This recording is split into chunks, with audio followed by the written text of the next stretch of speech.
Buenas, buenas. Durante este espacio en el que estaba encerrado en esta cuarentena, en este aislamiento, pues me he puesto a pensar de cómo hacer para poder analizar el coronavirus, cómo hacer que las situaciones individuales por las cuales estoy pasando, la escasez de comida o ese tipo de cosas que nos ponen a jugar, ¿sí? Que el sistema y los medios quieren que juguemos a eso, pues que eso no nos quite la visión global, el poder de análisis de estos, digamos, de estas situaciones que tienen que ver con la geopolítica en el mundo. El coronavirus evidentemente es un tema que se puede tratar desde varias aristas, tiene muchas aristas y se puede tocar desde varias disciplinas. Se puede observar cómo están cambiando, digamos, las relaciones sociales, cómo está cambiando la ética, cómo se está cambiando inclusive el modelo económico. Pero me parece que el eje central para poder comprender el coronavirus como parte de un fenómeno muchísimo más grande, inclusive como un proyecto, es la geopolítica. ¿De dónde partir entonces si queremos hacer digamos, un análisis geopolítico de esta situación? Yo decidí tomar como punto central de mi análisis el país chino, ya que el coronavirus, pues, según los medios de comunicación, surgió en China, ¿no? Y de hecho le aducen un inicio bastante racista, ¿no? Una sopa de murciélago.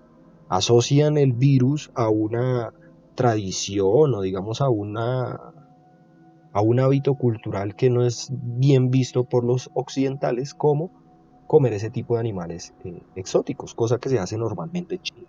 Entonces ahí de inicio, digamos, ya hay una entrada de por qué el coronavirus surge en China y por qué, digamos, los medios han querido desprestigiar a la cultura china, asociando el virus con ciertos hábitos culturales que ellos tienen. Cuando nos ponemos a revisar la historia de China, nos damos cuenta que China se inventó absolutamente todo.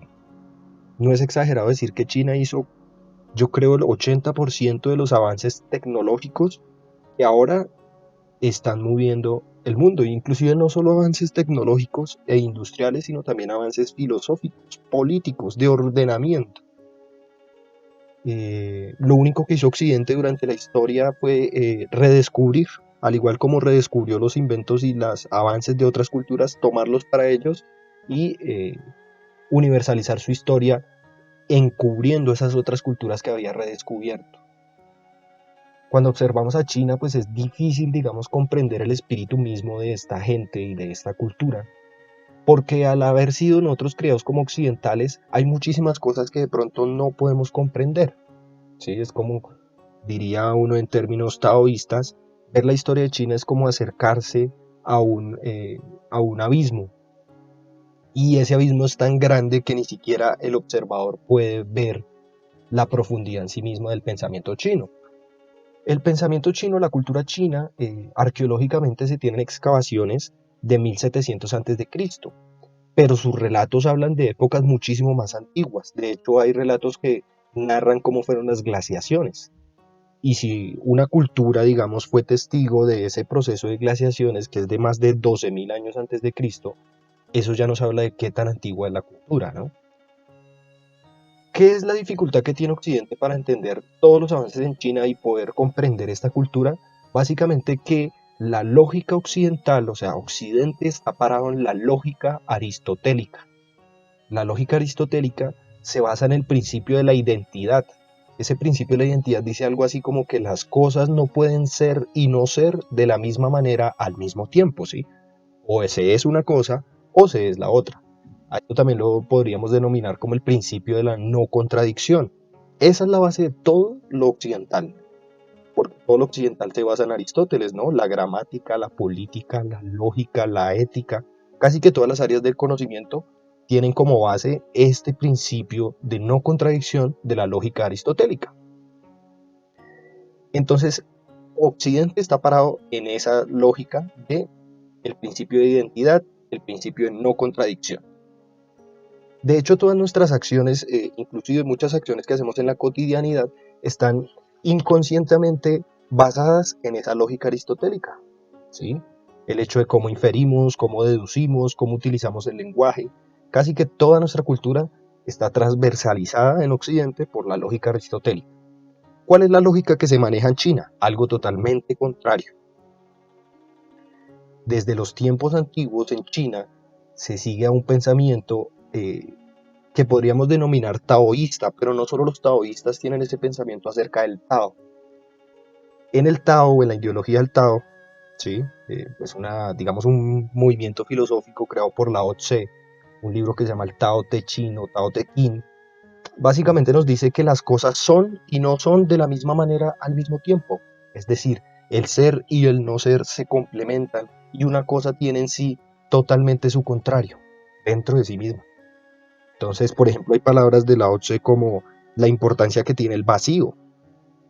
¿Sí? Entonces, la arcilla le da forma al vaso, a la vasija, pero es su vacío el que la hace útil. Se le hacen, digamos, se hacen vigas y paredes para construir una casa, pero es el vacío de la casa el que la hace útil. De esa manera, vacío y materia se complementan. Entonces, ellos sí creen en el principio de la contradicción. Empezando ahí ya tenemos algo totalmente contrario entre las dos lógicas de Occidente y la lógica china. Nosotros no creemos en la contradicción, en el Tao está el principio de contradicción. Digamos que en Occidente sí han habido pues esos principios de contradicción, son visibles en pensamientos dialécticos. Por ejemplo, Heráclito, Hegel, Marx, que sí, digamos, aceptan esa contradicción y digamos, se repiensan ese principio de identidad que había planteado Aristóteles. Bueno, otra cosita que tiene el pensamiento occidental y por el cual se aleja tanto del pensamiento chino, es que en Occidente pues nos amparamos o los filósofos se han amparado en la causalidad. Es decir, que todo elemento, todo acontecimiento tiene una causa y produce un efecto. Entonces eso nos da como una posibilidad de poder, inclusive, de poder determinar qué es lo que va a ocurrir. Esta postura de causalidad de la realidad ha hecho que en Occidente pues el observador tenga el poder algo así de ponerse las gafas de Dios. ¿Sí? Le dio un poder muy grande al observador como individuo debido a que con ciertas, digamos, con ciertos requerimientos del método científico puede observar todas las causas y todos los efectos de lo que está ocurriendo, determinar cuáles son las causas y efectos de absolutamente todo lo que ocurre en la realidad. China, en cambio, es un poco más humilde, digamos, con este pensamiento filosófico del Tao, porque lo que considera es que la única causa de todo en el mundo es el Tao, y el Tao no es comprensible por la mente humana, por lo que el humano está atado al principio de la casualidad. No tiene control total de la realidad, solo lo tiene el Tao, y el Tao no puede entenderse. Si se entendiera, dejaría de ser el Tao. Entonces eso hace que, digamos, los chinos tengan una visión muy diferente, tanto, digamos, de los eventos que ocurren como del tiempo. En Occidente el tiempo es lineal, totalmente progresivo, es usable, es proyectable, es casi como algo físico que se puede usar, ¿no? Algo que se tiene, digamos, en cuenta en un pasado, en un presente, en un futuro, para poder organizar todas las causas y todos los efectos de las cosas. En cambio, en Oriente el tiempo es el instante. Entonces, como todo está amparado en la casualidad, nada está en las manos del ser humano, ¿sí? El individuo no tiene absolutamente nada de su destino entre sus manos. Eso hace que el individuo pues perciba el tiempo desde el instante, desde lo efímero. Ellos utilizan el taoísmo y el budismo sobre todo, utilizan ese concepto del eterno ahora. Lo único que tenemos es este instante y todo lo que ocurre en este instante es una casualidad, pero es determinante para el futuro. A ver si me hago comprender. En Oriente, el tiempo efímero está totalmente fuera de digamos, de nuestro poder. Por eso es que es una casualidad. Por ejemplo, yo no tengo el control de quién puede estar viendo este video en este segundo. Es una casualidad de pronto que tú estés escuchando este video en este momento. Nadie tiene control sobre esto. Pero eso efímero puede ser determinante, esa casualidad puede ser algo determinante, puede que usted al escuchar esto, pues esto genere algo en su vida y sea determinante o cambie, digamos, su proyección de vida, en fin. El hecho es que esas casualidades pequeñas es lo que hace determinante la vida del ser humano. Entonces, en vez de basarse en esa proyección que plantea Occidente, se basa en el disfrute del eterno ahora, el instante, y en darse cuenta de eso, cómo esos pequeños detalles pueden ser totalmente determinantes en la vida de las personas. Cada instante para los chinos, digamos, para el taoísmo, que es la filosofía que estoy tomando aquí como introducción, cada instante tiene sus propias determinaciones, es decir, cada instante es diferente al otro, no hay instantes iguales. Entonces, por ejemplo, puede que yo haya ido a la tienda millones de veces en mi vida, a la misma tienda con el mismo señor, pero cada instante es diferente porque en cada instante fui otro, o sea, no fue la misma situación. Y hubieron cosas que determinaron. Mi edad, de pronto la manera en la que iba vestido, la actitud con la que fui, las palabras que usé, las cosas que compré. Todas esas pequeñas cosas hacen que cada instante sea diferente. Todo lo que entra en la lógica del instante es casualidad, aunque cada cosa que ocurre en el instante es importante, ¿sí? Para los chinos el instante determina los tiempos venideros, aunque el instante por definición sea fugaz. Algo ahí como que, como les digo, los occidentales pues no tenemos la facilidad de comprender esta manera de ver la realidad. Lo que comprenden, digamos, desde el siglo VI antes de Cristo, todo esto que estoy diciendo es la historia de China, digamos, estoy haciendo una comparación con Occidente, pero es una historia del pensamiento que tenían el siglo VI antes de Cristo. Y es interesante compararlo porque ellos ya en este punto se estaban planteando el principio de incertidumbre, ¿sí? Lao Tse proponía que la única cosa constante es el cambio, ¿sí? Lo único estable es que todo va a cambiar y que el fluir es infinito. En cambio, Occidente siempre despreció ese principio de incertidumbre y deseaba poseer la determinación total de lo que sucede, ¿sí? Obtener las verdades eternas. ¿Qué es lo que ocurre? Por ejemplo, observando unos videos de Diana Uribe propone un libro buenísimo, que se llama El Tao de la Física, de un señor que se llama Fritjof Capra. Resulta que en ese libro nos cuenta cómo en el siglo XX, oígase, siglo XX, unos físicos deciden mudarse a una casa, compran una casa, todos ellos, digamos, atraídos por ciertas corrientes filosóficas taoístas, budistas, empezaron a hacer análisis físicos y allí se creó lo que conocemos como la Escuela de Copenhague. En esa Escuela de Copenhague surgen los primeros físicos cuánticos, ¿sí? En Dinamarca, en ese espacio, cuando unos físicos retomaron ideas del Tao, resulta que inventaron la física cuántica, ¿sí?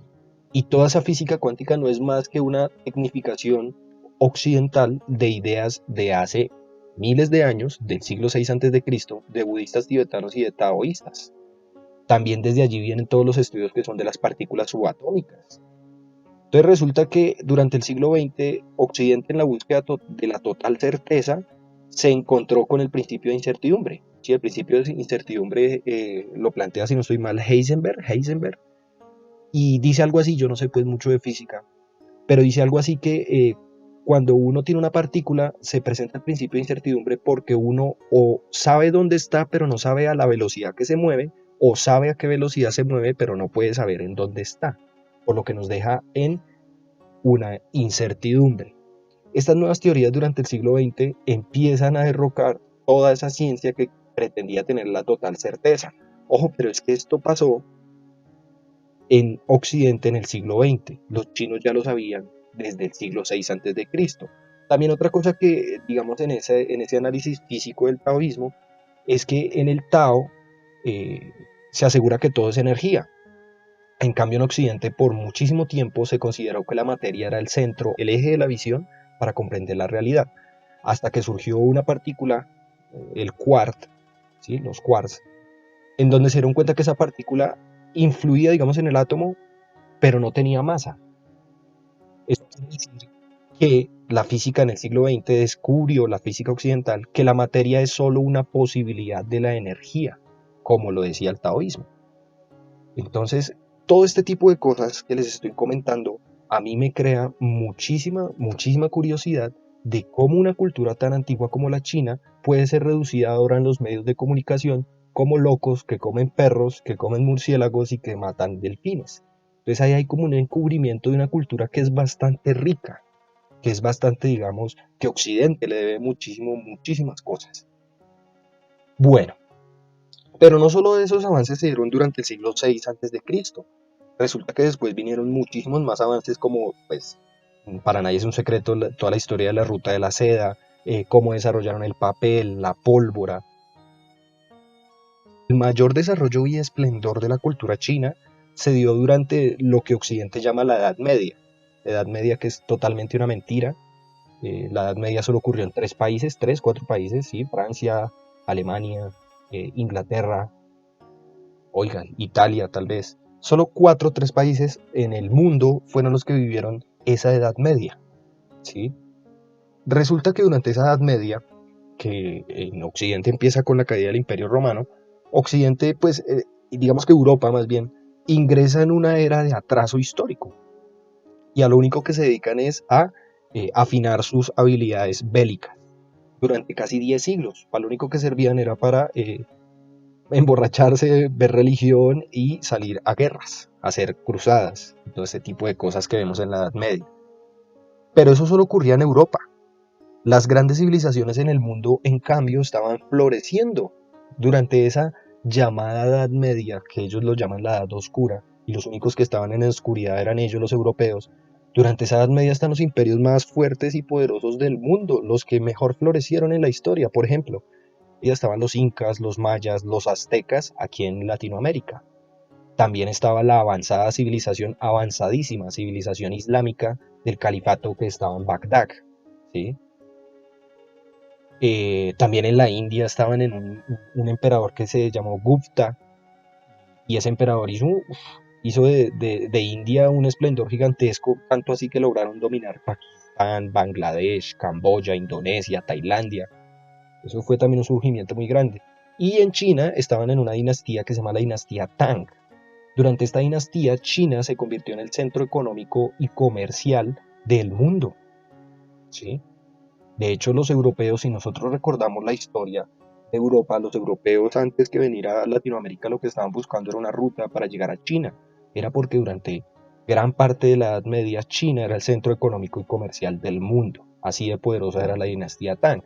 Entonces hay un poco, digamos, eh, echamos atrás ese mito de la Edad Media y más bien nos damos cuenta de que los europeos más adelante, eso es en el siglo XIX, lo que hicieron fue reescribir la historia, universalizaron su historia y encubrieron ese florecimiento de las culturas que pues estaban transitando en esa época del siglo V al siglo XV después de Cristo.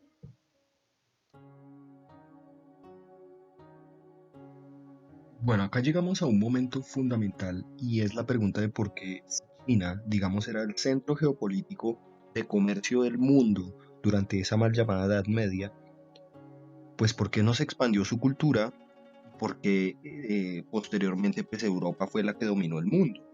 Y resulta que el declive de China se da por el surgimiento de un nuevo imperio allí en su lugar oriental. Este nuevo imperio son los mongoles. A principios del siglo XIII surge este imperio mongol en cabeza de un señor que se llama Genghis Khan. Y estos señores sí que eran unos bárbaros. Hicieron unos avances militares pero tan poderosos y en cosas tan sencillas que lograron dominar toda Asia, absolutamente toda Asia y la parte occidental de Rusia. De hecho, alcanzaron a llegar hasta Europa Central, ¿sí? Durante una época se hizo un muro que dividía lo que era Venecia del imperio mongol, así de gigantesco era el imperio mongol, que hizo que los mongoles pudieran dominar toda esta parte, casi que todo el mundo, ser uno de los imperios más grandes que haya existido en la historia. Pues avances sencillos, como les digo, por ejemplo, utilizar los caballos tipo Tarpan, unos caballos que ya están extintos. Estos caballos se decía que tenían un poder increíble. De hecho, en historias eh, se cuentan que los jinetes podían estar en su caballo durante más de 3 días sin necesidad de agua ni comida, porque los caballos eran tan fuertes que el jinete podía tomar de la sangre, o sea, es decir, sin bajarse del caballo, ponía ahí algo así como un pitillo, bebía de la sangre del caballo y así se podía mantener por días. Y el caballo no paraba, o sea, ese tipo de caballo que utilizaban los mongoles era una cosa berraca. Además, inventaron los estribos, lo que les permitía amarrarse los pies al caballo, tener las manos libres y empezar a tirar flechas. Inundaban de flechas a los pueblos que estaban, digamos, tratando de conquistar. Los mongoles, digamos que conquistaron la totalidad de Asia, como ya les decía, y llegaron hasta la Europa central. Allí es donde vienen durante ese siglo XIII todo este tipo de lo que llamamos los relatos de Marco Polo, ¿no? Marco Polo, que era un habitante de Venecia, que estaba, digamos, en ese limbo en el que se ubicaba lo que era Occidente y el Imperio Mongol, eh, él se dio una vuelta. Sí, hay una historia de que él inclusive trabajó para uno de los descendientes de Genghis Khan, y él se dio la vuelta por todo, digamos, el Imperio Mongol, y se dio cuenta de muchísimos avances que él no podía creer, ¿sí? Pues pasar de ver esa sociedad europea decadente, oscura, supersticiosa, a pasar a ver los grandes avances que habían tenido culturas como la persa, los avances que habían en Mesopotamia, todo lo que había en China, pues él quedó anodadado. Todas esas ideas que hicieron Marco Polo y aparte pues otros tipos de occidentales, sobre todo de Venecia, todos esos avances que hicieron en el redescubrimiento de esas ideas fueron los que iniciaron el Renacimiento en Europa, lo que quiere decir que el Renacimiento es oriental. ¿Sí? Entonces ahí ya vemos qué tipo de papel tienen las ideas chinas también en Occidente. Obvio, como se está tratando de cubrir esas otras culturas, pues siempre se pinta que el Renacimiento solo toma ideas griegas, ¿no? Entonces que los desnudos en los cuadros y que entonces habían pintores que eran homosexuales, cosas que son irrelevantes. No nos dicen que hay muchísimas ideas que vienen de Oriente, muchísimas tecnologías y digamos que fueron metidas en ese renacimiento y que permitieron que Europa saliera de su época oscura. Cuando Europa empieza a salir de su época oscura, resulta que China ingresa en su parte oscura. Con este sometimiento de los mongoles, hicieron que Asia, o sea, los mongoles hicieron que Asia retrocediera casi 1000 años. La estancaron y la estancaron casi unos 200 años, el tiempo suficiente para que Europa entrara a la modernidad y ganara ventaja a los chinos. Entonces, muchas de las cosas que hicieron digamos, los mongoles en China, pues no solo en China, porque también acabaron, por ejemplo, ellos fueron los que acabaron con los jardines que habían en Mesopotamia, esos jardines colgantes y todos estos sectores de riego. Como ellos iban siempre a caballo, eran más de 3 millones de caballos y obviamente esta cantidad, digamos, de animales arrasaban con los recursos naturales del lugar al que invadían. Entonces poco a poco pues destruyeron el imperio persa, el imperio musulmán, poco a poco acabaron con China, ¿sí? Y al atrasar y estancar Oriente, entonces ahí es cuando viene el auge de la cultura europea, ¿sí? ¿Cómo se hace auge de la cultura europea? Pues básicamente el descubrimiento de América, ¿no? Descubrimiento entre comillas muy grandes y más bien digamos asesinato, invasión y colonización de América. Esto les permitió nuevas rutas de comercio, nuevo público a la cual venderle cosas, nueva mano de obra y se crea el capitalismo mercantil. Mientras eso ocurre en Europa, en China está viviendo está una dinastía que se llama la dinastía Ming, y esa dinastía Ming logra sacar a los mongoles, más o menos 1644, y propone un aislamiento. Propone que China, para poder reconstruir su cultura, tiene que alejarse del mundo. Entonces, durante ese espacio de tiempo, retoman ideas ya no del taoísmo, sino que empiezan a retomar el confucianismo, que digamos tiene un orden legal muchísimo más jerárquico y muchísimo más disciplinado. Entonces, allí en ese espacio de tiempo, como les digo, en 1600, entre los 1600, se crea en China lo que es la meritocracia, los exámenes, ¿sí? Todo lo que tiene que ver con escoger personas para cargos públicos, lo inventa la dinastía Ming allí en China. Entonces ahí se da todo el aislamiento. Mientras, en cambio, Europa empieza a salir a conquistar el mundo. Empieza a establecer nuevas rutas, empieza a hacer el comercio de esclavos, empieza a hacer todo lo que es el contrabando y se empieza a colocar como la potencia geopolítica. Bueno, digamos que ahí ya de una manera muy rápida hemos saltado hasta lo que podríamos llamar el siglo XVIII, XVII, ¿sí? ¿Qué es lo que ocurre en China? En China entonces empieza una fragmentación que hace que ese sistema que habían escogido el confucianismo en la dinastía Ming eh, se fragmente, colapse, ¿sí? El confucianismo empieza a crear digamos, unas divisiones en el pueblo chino y antes de que se dé cuenta China, por esa fragmentación que se está creando, Occidente aprovecha e interviene, ¿sí? Entonces, cuando interviene Occidente es cuando se crea un proyecto imperial europeo que pretende y tiene muchísimas intenciones económicas y militares con China. Entonces, cuando ellos se dan cuenta, la dinastía en la que está en ese momento es la dinastía Manchú. La dinastía Manchú es la última dinastía que tiene China. Después de la dinastía Manchú viene la época ya republicana, republicana entre comillas porque fueron casi 60 años de guerra civil. Pero bueno, cuando se da ese desequilibrio en este gigante que era China, pues casi que todo el mundo desea sacarle provecho. Por ejemplo, Japón lo ataca en la primera guerra contra Japón y le quita Corea, ¿sí? Por otro lado, también los ingleses, que es la mayor, en esa época, digamos para el siglo XVIII, XIX, el imperio inglés y el imperio francés son los dueños del colonialismo en el mundo, ¿sí? Son los que mejor saben someter otras culturas. Entonces, ¿qué pasa con los ingleses? Los ingleses lo que hacen, el rey Jorge III, en 1818, envía unos emisarios para poder comerciar con China. Recordemos que ya se dio más o menos la revolución industrial, ya se empieza a dar toda esta idea política del liberalismo, del libre comercio, las ideas de todo el capitalismo que se tiene que ingresar. Entonces él envía unos emisarios para ver si China, pues China qué necesita, para ver si empezaban unas relaciones comerciales. ¿Qué es lo que les responde China? China le dice que no necesita nada, que todo ya lo tiene, digamos, para él, que produce para él mismo y que por lo tanto pues no necesita ningún otro tipo de mercancía. ¿Qué es lo que hacen los ingleses? Hacen un plan muy macabro y es por medio del contrabando siembran opio en la India, porque la India también es una colonia inglesa. O sea, los ingleses durante el siglo XIX conquistaron a todas esas culturas que florecieron en la Edad Media, ¿sí? Entonces siembran el opio en la India y por medio del contrabando meten y comercializan ese opio en China para convertirlos en adictos.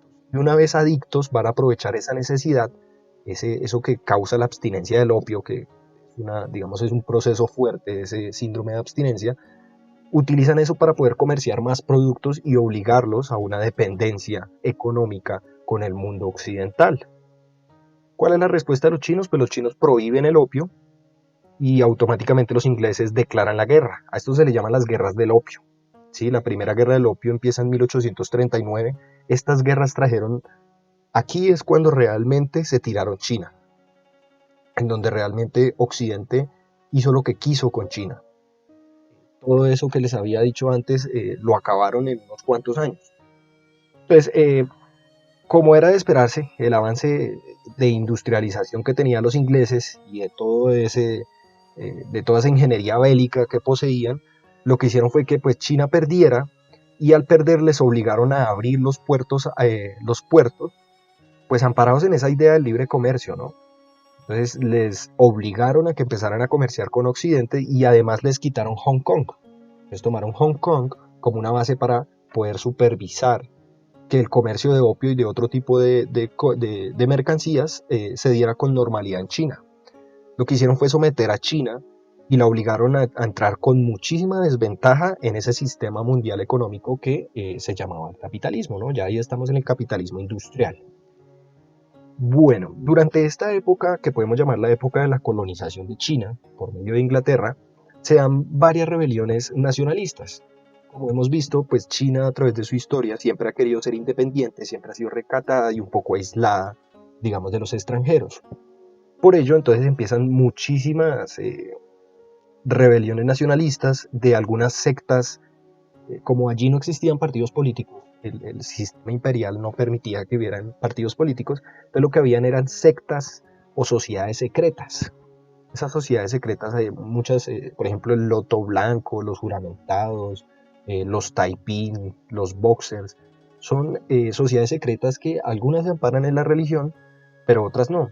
Hicieron muchísimas revueltas nacionalistas para poder sacar a los extranjeros. La más grande de ellas fue la de los Taiping, en donde hubieron más de 20 millones de muertos chinos.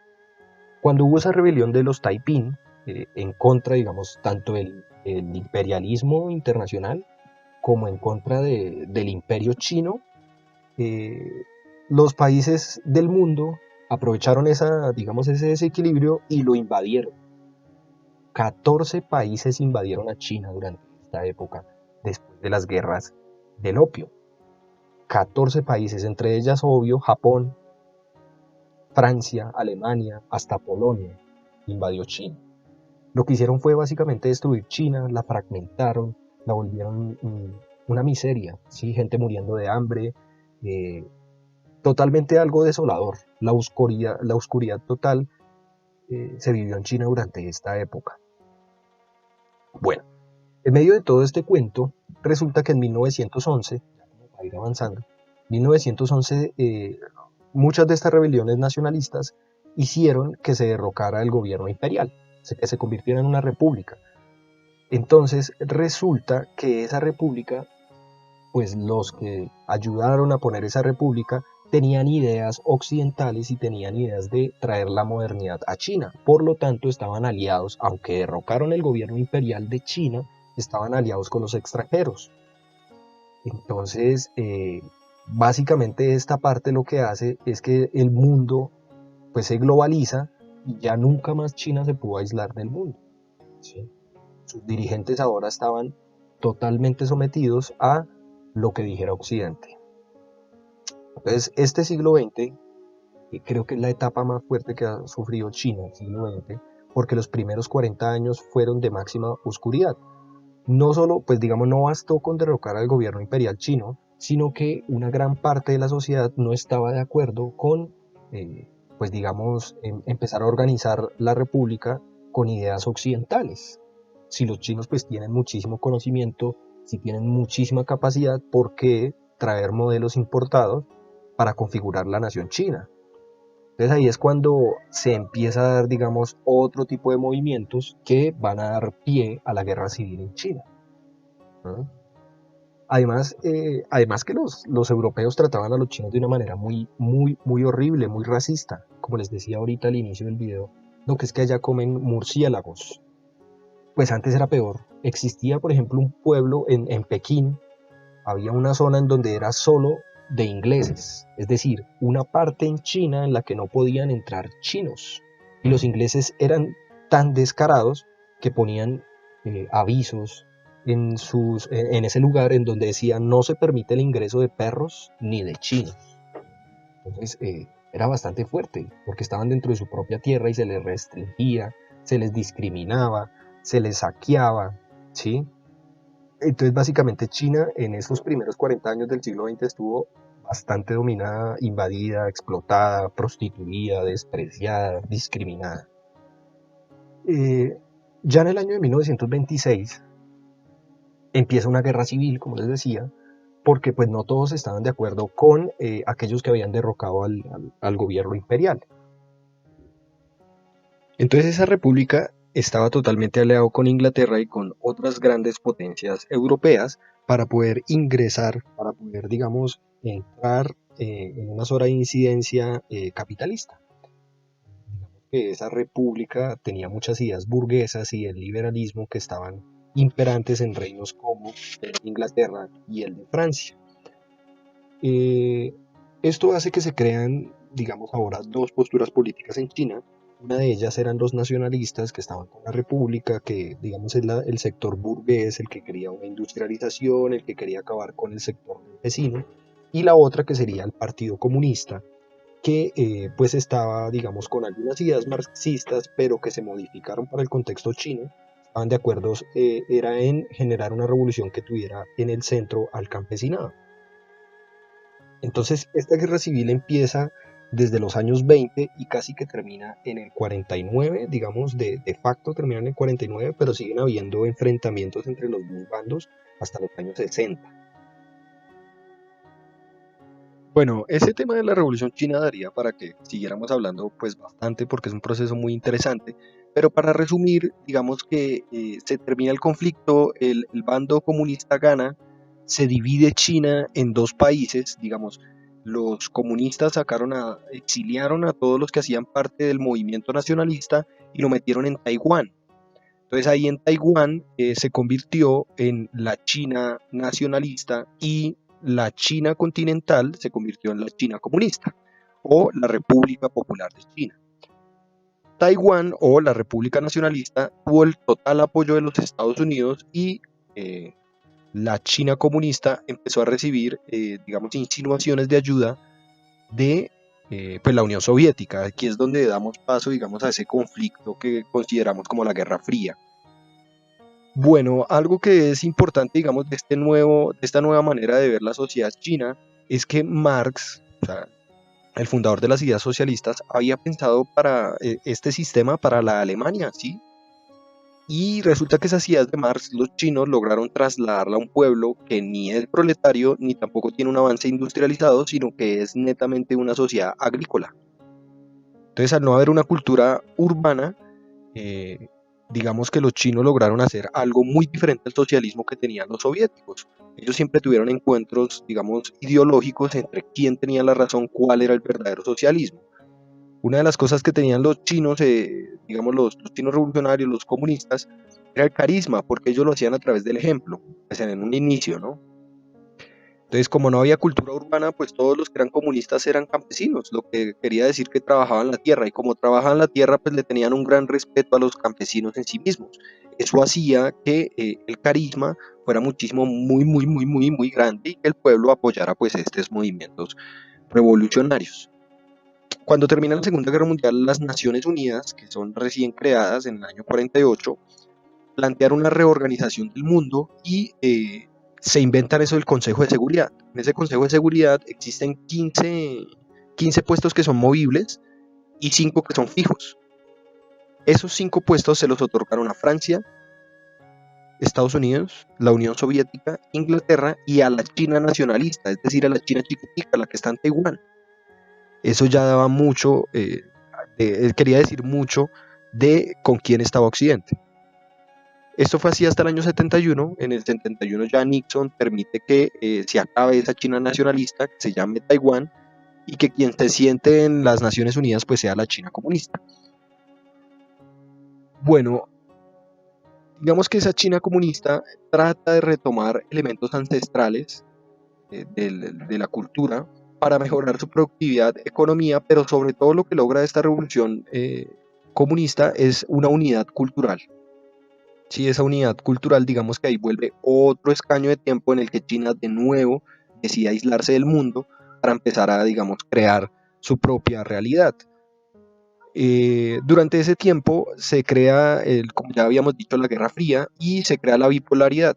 El mundo se divide entre el bloque comunista y el bloque capitalista. Había un constante, a pesar de que ambos eran comunistas, China y Rusia, o lo que se conocía como la Unión Soviética, había un constante enfrentamiento ideológico entre ambos, eh, porque pues tenían algunas diferencias ideológicas, de hecho muchísimas diferencias ideológicas. Entonces los chinos aseguraban que los soviéticos eran unos social imperialistas, es decir, que eran socialistas de palabra, pero que eran imperialistas de hecho, y que ellos se querían pues mantener alejados de ese modelo socialista que manejaban. También porque pues, tenían muchas tensiones. China y Rusia tienen una frontera bastante amplia, entonces el control de la frontera también creaba allí algunos conflictos. Luego, en la historia de China, pues ya viene la revolución cultural de Mao. Lo que quiere hacer Mao es, durante el año 66, deshacerse de todo lo que huela a burgués y todo lo que huela a comunismo soviético. Lo que hace esa revolución cultural Mao Zedong, que es lo que se le critica, es asesinar a casi 20 millones de personas. Hacía persecuciones, bueno, fue una época de horror, digamos que lo que quería era purgar el sistema político chino para que no se, digamos, no se infectara con lo extranjero, ni con el comunismo ruso, ni con el capitalismo estadounidense, que era el que, digamos, estaba ahí manejando todo el sistema de, de Occidente. Bueno, ahí llega la revolución cultural. Luego ya en 1976 se da una época de quiebre, una época de fricción porque muere Mao Zedong. Entonces ahí en Mao Zedong, al morir, lo que pasa es que se genera una reacción, digamos, hay una reacción en el Partido Comunista de China y se empiezan a arrepentir de todo lo que ocurrió en la revolución cultural, empiezan a aceptar a antiguos miembros que habían sido exiliados, empiezan a decir que de pronto pues Mao Zedong es una, digamos, sigue siendo respetado, sigue siendo una gran figura de la revolución china, pero hay que aceptar que hubo una gran equivocación con ese intento de purga en la revolución cultural. Entonces, este tipo de ideas, digamos, un poco menos radicales que las de Mao, vienen de un señor que se llama Deng Xiaoping. Deng Xiaoping, desde la muerte de Mao Zedong en el 76, aproximadamente en el 78, toma el control total del Partido Comunista en China, hasta el año de 1997, que es cuando fallece. De hecho, es interesante que él es el padre del actual presidente de China, que también es Xiaoping. Xiaoping, entonces, como es un poquito menos radical que Mao, empieza a pensar en cómo hacer para que China ingrese en la modernización y en la tecnificación de su producción. Y así es como China, después de un tiempo en el que Mao pues, trató de aislarla del mundo, se empieza a abrir al comercio internacional. Entonces, lo que hizo Xiaoping fue sacar a China del aislamiento y empezó a adoptar medidas capitalistas para poder competir en lo económico, pero pues de fondo seguía conservando esa organización política que había creado el comunismo chino. Entonces, durante los años 80, China empieza un proceso de modernización tecnológica y lo hace acercándose y aprendiendo rápidamente de los avances de Occidente. ¿Sí? En términos tecnológicos, entonces, China decide que va a crear empresas privadas. Entonces, ahí es donde empieza, digamos, esa inflexión. China tiene algo muy interesante y es que todo lo vuelve chino. ¿Cómo me hago explicar? Es decir, cuando uno trata de medir a China con los conceptos que manejamos en Occidente, como dije desde el inicio, es muy difícil clasificarlos. Por ejemplo, se cree que el feudalismo fue una etapa, sí, es una etapa antes del capitalismo. Pero si uno va a mirar eso del feudalismo y uno observa China, China entonces llevaría casi 2000 años o más en feudalismo. Entonces eso deja de ser feudalismo, aunque se parezca mucho. Lo mismo ocurrió o ocurre con el sistema político comunista. Entonces, a pesar de ser comunistas, toman la decisión de empezar a crear empresas privadas para competir en el mercado internacional, pero con la diferencia de que las empresas privadas y el Estado van a hacer un acuerdo de ayuda mutua. Entonces, un ejemplo de esto es la empresa Huawei. Huawei es fundada en 1987 y es una compañía que en un inicio pues empezaba, digamos, ellos no empezaron obvio haciendo celulares desde el 87, sino que se dedicaba a vendía centrales telefónicas para empresas del exterior. Entonces trataba de, digamos, algo así, construirle las empresas telefónicas a las empresas del exterior, las centrales telefónicas a las empresas del exterior para que ellos pudieran trabajar dentro del país. Pero hubo un punto en el que Huawei pues quería desarrollar su propia tecnología y pues para no ser solo una empresa de distribución de productos extranjeros. Y el gobierno chino pues no quería depender económicamente de otros países. Entonces, allí es cuando ellos dos se unen. Estoy dando solo el ejemplo de esa empresa, ¿no? Porque lo hizo con muchísimas más empresas y aún lo sigue haciendo el modelo chino. Entonces lo que hacen es acordar. Por un lado, el gobierno chino acuerda que va a proteger a Huawei de la competencia con las empresas internacionales. ¿Cómo lo hace? Pues promoviendo primero la marca y comercializando primero los productos en el país, dándole unas facilidades a Huawei y subiendo, digamos, bloqueando los productos internacionales que se puedan, digamos, comprar en Huawei. Entonces, a cambio de eso que hace el gobierno chino, Huawei se compromete a trabajar por fortalecer el papel de la economía china en el exterior. Y además, también hacen ahí digamos, un acuerdo con relación a la información. Entonces, Huawei se compromete a intercambiar información y recursos de sus clientes con el gobierno chino, a pesar de ser una empresa privada.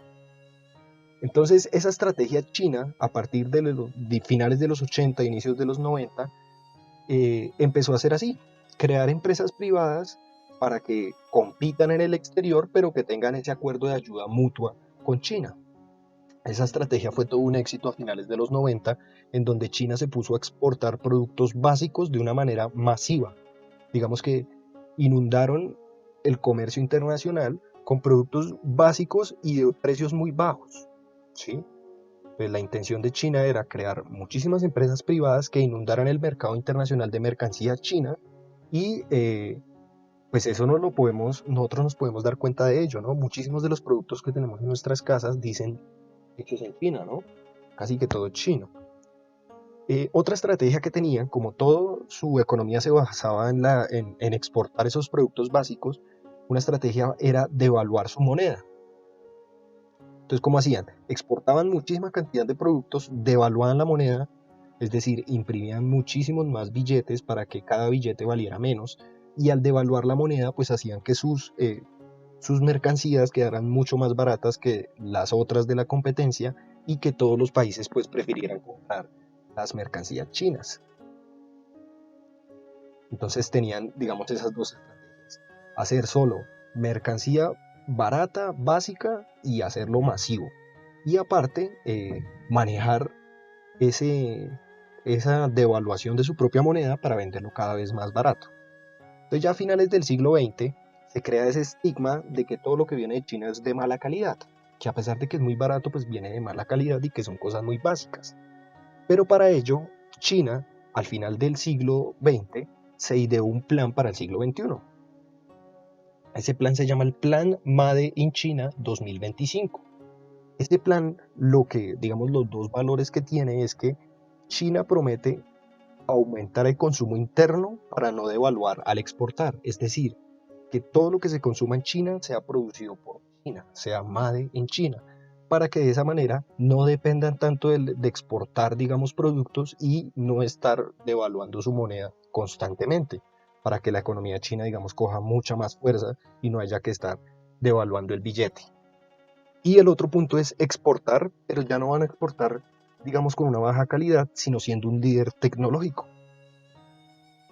¿Cómo iban a hacer esto? Entonces, en ese plan de Made in China 2025, lo que hacen es proponer un bloqueo a las empresas extranjeras.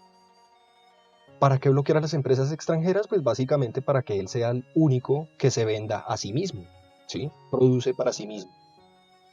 Entonces, ¿cómo iban a hacer esto? Pues no era sencillo porque pues ellos no pueden producir todo lo que producen las otras empresas occidentales, pero hicieron una estrategia que fue genial. Entonces, dijeron, las empresas pueden entrar a China, pero solo si, sí y solo si hacen alianza con empresas locales. Entonces, la condición es que la empresa o la multinacional que quiera entrar a China va a hacer una alianza con nuestras empresas locales y tienen que compartir con ellas su conocimiento. Entonces, con el tiempo, la empresa china pues aprendía todos esos conocimientos que traían los extranjeros, terminaba los contratos, acababa y seguía funcionando de la misma manera, pero ahora independiente, ya con todos los conocimientos que traían las multinacionales, en muchos casos estadounidenses y de otro tipo de países muy avanzados tecnológicamente. Entonces, poco a poco, en menos de sí, en menos de dos décadas, China logró convertirse en el líder tecnológico del mundo, aprendiendo de las otras empresas multinacionales que habían sido hasta ahora, pues, las que mandaban la parada en el cuento tecnológico. Esto a Occidente no le cayó para nada bien, ¿sí? ¿Por qué? Porque Occidente, sobre todo Estados Unidos, o las empresas de Estados Unidos, consideraron que esa estrategia que estaba usando China era un robo de la propiedad intelectual. Muchos descarados los occidentales, como si aquí observando, como estamos viendo la historia de China, no nos hemos dado cuenta de cuántos robos intelectuales no tendrá la cultura occidental, ¿sí? O es que el álgebra no es árabe, o es que, bueno, en fin, todo ese tipo de adelantos que vimos en esa Edad Media, todo eso también es un robo intelectual. Bueno, el hecho es que durante los 2000 entonces se crea esta competencia entre China, Rusia y Estados Unidos por quién es el líder en exportar material tecnológico. China, al haber aprendido también de sus contrapartes extranjeros, logró poner contra las cuerdas a Estados Unidos y por ello es que en el año 2018, en marzo específicamente, el presidente Donald Trump declara la guerra comercial contra China. ¿Qué es lo que hace? Pues básicamente subir aranceles, hacer que toda la mercancía que sea china tenga que pagar muchísimo más porcentaje en impuestos que cualquier otra mercancía. Y China pues responde de la misma manera. También coloca unos aranceles muy altos que perjudican a las empresas estadounidenses y en eso se le han pasado desde el 2018. Digamos que esa era la guerra financiera que hace poco pues escuchábamos entre China y Estados Unidos, las dos grandes economías del mundo. Estos aranceles pues no fueron suficientes porque aunque se estaban haciendo mucho daño entre empresas, pues igual seguían comerciando, China seguía comerciando, Estados Unidos seguía comerciando, seguían siendo potencias, pero tenían ahí como esa vaina de quién era mejor que quién. Entonces ya se llevó a otros, esta guerra económica se llevó ya a otros términos, eh, debido a que en enero, sí, en enero del 2019, arrestan en Canadá a la directora financiera de Huawei, quien además es la hija del fundador de Huawei. La arrestan en Canadá, la llevan a Estados Unidos y el FBI le pone 23 cargos de fraude financiero. Esa es una declaración de guerra bastante fuerte. Tomaron a la directora de negocios, ¿sí? A la directora financiera de la empresa más grande de China y la metieron a la cárcel en Estados Unidos. Y además, a pesar de que durante el año 2018 a finales habían tenido conversaciones los presidentes de Estados Unidos y de China de que no iban a subir más los aranceles, Trump deshizo, digamos, esos acuerdos y lo que hizo fue subir del 10 al 25% los aranceles a todos los productos chinos. ¿Sí? Entonces, allí es cuando pues China salió adelante con esa guerra económica y ni así Estados Unidos pudo derribar a ese gigante que es China. ¿Qué fue lo que hizo China? Pues básicamente sustituir a Estados Unidos por otros proveedores. Empezó a hacer tratados de libre comercio con Brasil, con Colombia, sobre todo con Latinoamérica. Empezó a cambiar de proveedores para no necesitar comprarle nada a Estados Unidos y empezó a comerciar bajo el nombre de Vietnam. Vietnam, como digamos, tiene ahí una relación bastante cercana con China. eh, pues China manda todos sus productos, todas sus mercancías en nombre de Vietnam. Entonces, por eso pues, podemos darnos cuenta que muchísimas cosas tecnológicas, si ustedes miran, por ejemplo, todos los discos duros o todos los implementos que tienen algunos computadores, dicen que son hechos en Vietnam. Esos son productos chinos que se contramarcan en Vietnam para que no les cobren el arancel que está poniendo Estados Unidos. Es una jugada brillante de la economía china y es el hecho por el cual, digamos, a pesar de pasar por esta guerra desde el 2018, esta guerra económica, pues no han podido tumbar a China como esa potencia económica que sigue siendo. Bueno, y aquí es donde después de todo este recorrido por fin llegamos al coronavirus. Resulta que después de esa guerra económica, la cual Estados Unidos no pudo ganar, por más artimañas que armó, no pudo derrocar la economía china, resulta que por arte de magia se da un virus en China, en Wuhan, ¿sí? Que es todo esto que estamos viviendo en este momento. Entonces fíjese que viajamos desde el siglo VI antes de Cristo y por fin estamos llegando a la situación que queremos analizar, pero ya pues con toda la información necesaria, ¿no? Entonces, ya observando el coronavirus, podemos pensar en la expansión que tuvo en Europa, por ejemplo. Entonces, la expansión que tuvo el coronavirus en Europa, el confinamiento y demás medidas restrictivas, coincide precisamente con unos ejercicios militares que iba a desarrollar la OTAN. Entonces, les explico. Los ejercicios militares son algo así como simulacros que hace la OTAN. La OTAN, acordémonos que es ese brazo armado que tiene Occidente para intervenir en otros países. Y entonces ellos habían programado desde el año 2019 unos ejercicios militares que se llamaban Europa Defender 2020. Esos ejercicios militares pretendían hacer participar a más de 37.000 soldados de 18 países. De esos 37.000, 30.000 son soldados de Estados Unidos. Esos ejercicios pues es el mayor ejercicio militar de la OTAN que se haya planeado en los últimos 25 años. Entonces imagínese usted mover de Estados Unidos a Europa 30.000 soldados, eso da una señal o un mensaje bastante fuerte para Rusia y para China, que son la base del eje tripolar en el poder del mundo. Entonces básicamente esos ejercicios militares que planeaba, porque estaban planeados para abril del 2020 y ahorita se están poniendo entredicho, aunque ya hay algunos militares, dicen que ya enviaron a más de 3.000 militares estadounidenses a varios países de Europa para continuar con esos ejercicios, pues ya no va a tener la fuerza que se había planeado por esto del coronavirus, porque precisamente el coronavirus llegó a Europa. Entonces ahí empiezan a verse como unas coincidencias bastante extrañas.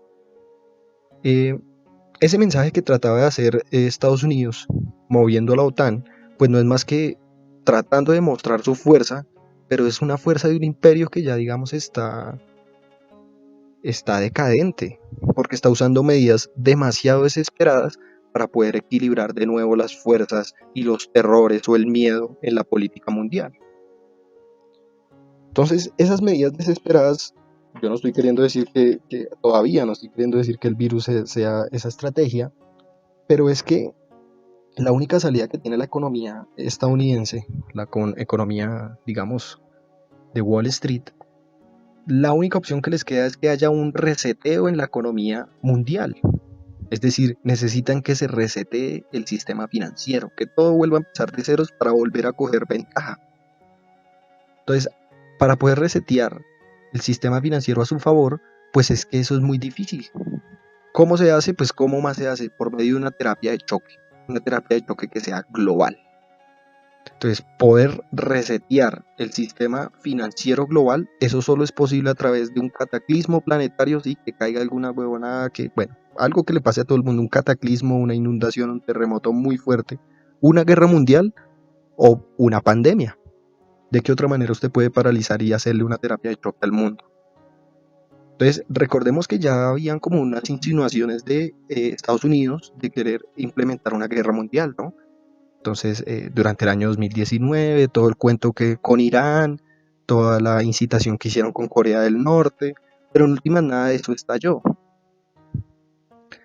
Entonces, por eso igual siguió el plan de tratar de establecer esa gobernabilidad mundial que ha deseado por tantos siglos Occidente, ¿no?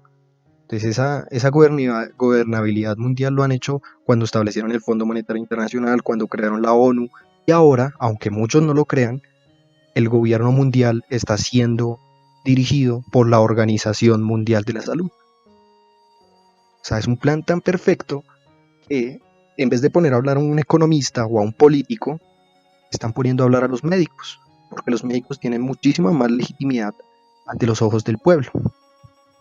Entonces, cuando sale un médico y te dice, no, que te lave las manos, que hagas, que no hagas, la gente tiene temor, le cree muchísimo, sigue totalmente las instrucciones de ese gobierno global. Entonces, hasta este punto, nos damos cuenta que esta guerra entre Occidente y China, que lleva tantos siglos, o sea, llevan muchísimos siglos en en una guerra comercial, ha escalado a un conflicto biológico. Es una guerra química. ¿Sí? De hecho, esto casi no sale obvio en los medios de comunicación, igual pueden buscar los artículos en internet. Algunos investigadores y especialistas rusos, japoneses, tailandeses, chinos, aseguran que el virus fue creado en USA, es decir, en Estados Unidos. Se les hizo una prueba de ADN y en muchas sale que se creó en Estados Unidos, solo que lo decidieron soltar en China. ¿Por qué? Pues porque China es China, ¿no? Ya hemos visto qué es lo que China en el recorrido histórico. Entonces, la gente no sabe que precisamente es que son muchas casualidades. En esa misma ciudad china de Wuhan se celebraron durante el 18 de octubre del 2019 los séptimos Juegos Militares Mundiales. Esos Juegos Militares Mundiales son algo así como unas Olimpiadas en donde participan deportistas de varios representación. De hecho, eran 9.308 soldados de 109 países los que participaron en esos Juegos Mundiales que tenían como sede Wuhan. ¿Sí? Aquí viene lo más interesante. En China se dice que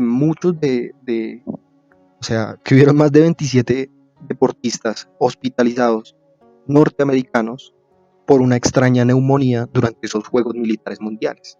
Pues algunos consideramos que aprovecharon ese evento militar para poder llevar el virus hasta China. Bueno, otra de las cosas es que antes de la aparición del virus, se hizo muy famoso unos casos que hubieron en Estados Unidos en donde muchas personas se presentaron unas muertes y lo asociaron o le echaron la culpa a los cigarrillos eléctricos. Eso lo pueden buscar ustedes. El año pasado hubieron casi 33 muertes en Estados Unidos por lo mismo, una neumonía muy extraña y se asoció a que eran los cigarrillos eléctricos. Sí, eso fue mucho antes de que explotara el primer caso de coronavirus en China. Estamos hablando de Estados Unidos.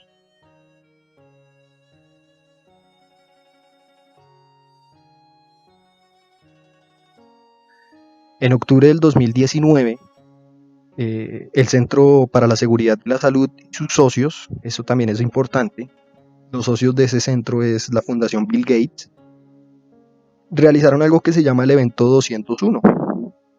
Ese evento 201 era un ejercicio de pandemia, es decir, otro, ¿cómo se llama? Otro simulacro, pero esta vez era de un centro de seguridad de salud. Ese simulacro que se hizo en noviembre del 2019, bueno, se hizo en octubre, pero se planteó, digamos, se sistematizó en noviembre.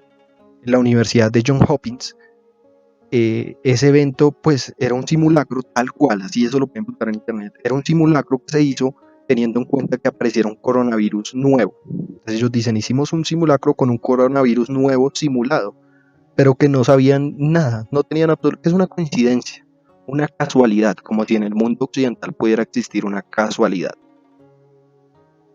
Entonces, además que ese evento fue coorganizado por el Foro Económico Mundial. Eso ya nos dice mucho, ¿sí? Y así pues hay muchísimas situaciones que se tienen que dar, digamos eh, que se ven bastante extrañas con este cuento del coronavirus. Otro dato ahí interesante y que parece otra vez una casualidad en Occidente, tengan eso en cuenta, en Occidente no pueden existir casualidades, acá somos los dueños de las causas y los efectos, no se les va a olvidar. Entonces otra casualidad, entre comillas, fue que los Rothschild, que es la familia de banqueros más rica del mundo, son los que básicamente mantienen la economía mundial desde hace siglos. Los Rothschild parecía que ya lo sabían todo. Ellos vendieron todos sus fideicomisos, entregaron, digamos, todas las acciones que tenían en la banca hace año y medio.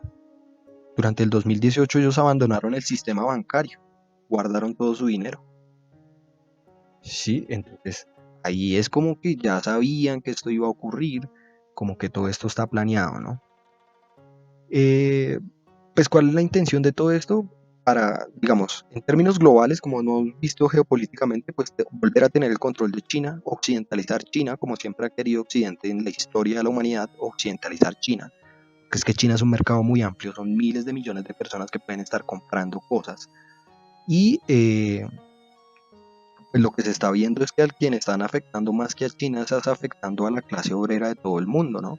El miedo, la pobreza y la incertidumbre, pues de millones de obreros que han sido despedidos, es una constante en esta situación. Mientras que las grandes multinacionales, pues ¿qué es lo que hacen? Cargar sus bolsas de dinero, cierran, se van a sus paraísos fiscales y esperan la cuarentena totalmente despreocupados.